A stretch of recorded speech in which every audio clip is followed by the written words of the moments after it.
Friends, it is my pleasure to formally welcome you to this Greek exegesis of Revelation class. It's a privilege to have the opportunity to teach you and to engage with you and to learn alongside of you in this semester's work on Revelation.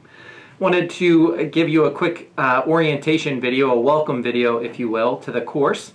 My name is Chris Holmes. If we haven't met yet, I have been teaching at Columbia Seminary since this past summer of 2021, and I am also a full-time employee of First Presbyterian Church of Atlanta, where I serve as the scholar in residence and one of the pastors on staff.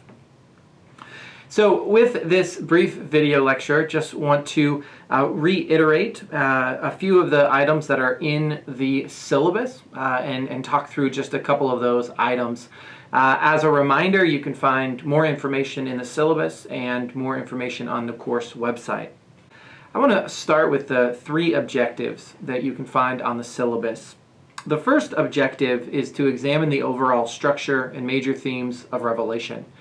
While we can't translate all of Revelation in one semester, we will do our best to get a sense, a sampling of the whole of Revelation from beginning to end.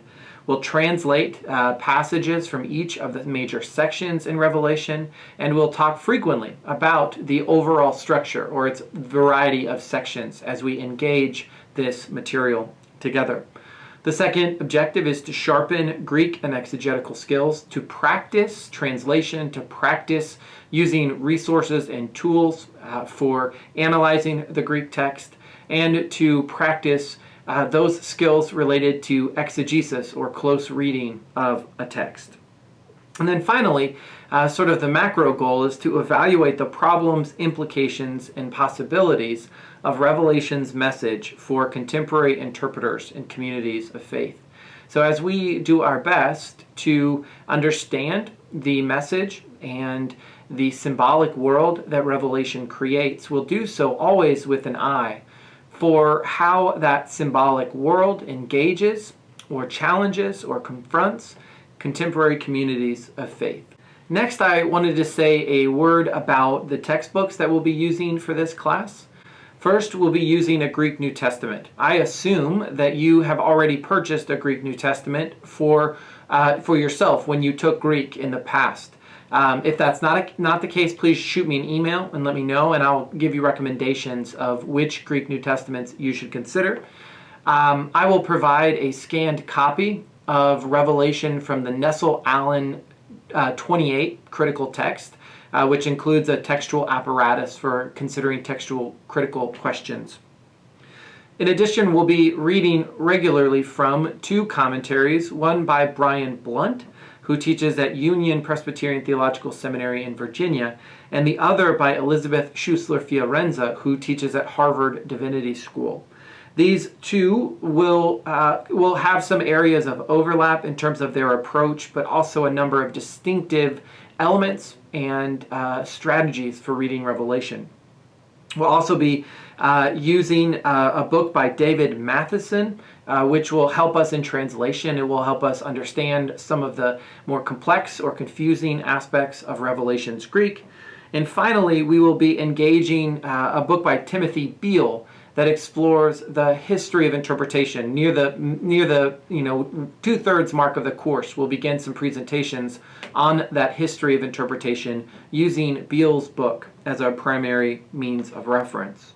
For the week, a general weekly rhythm consists of translations, which you'll be doing in a translation journal, the review and engagement of the commentaries and additional articles as you'll find in the syllabus, viewing video lectures, weekly video lectures, and then participating in discussion forums. What I would suggest is that you think about the weekend or the early part of the week as a way to set up for the week that is coming. So there will be a discussion forum that is due. The initial post is due on the Wednesday of the week, and then you'll respond later in the week to classmates.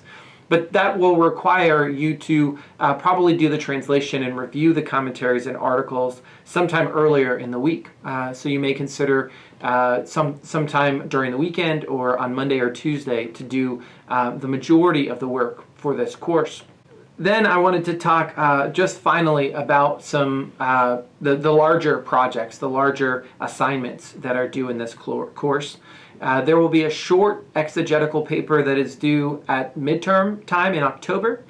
As I mentioned, you will be working in groups to present an aspect of the history of interpretation of Revelation using that Beale textbook, and you will write a final paper due in December. Those are the major projects. The due dates and descriptions of those can all be found in the syllabus. Let me close again by just expressing my excitement and gratitude for the opportunity to teach this class. Even though it's a fully online course, I look forward to getting to know you. One of the elements of our course that we're still scheduling is our happy hour Zoom session, where we will engage with one another in live time. But I'm looking forward to this journey and this class together. And I hope that whether or not Revelation is your favorite book or your least favorite book, that this class will help you think through the process of preaching and teaching from Revelation for the sake of your community and for the sake of this world. Thank you so much.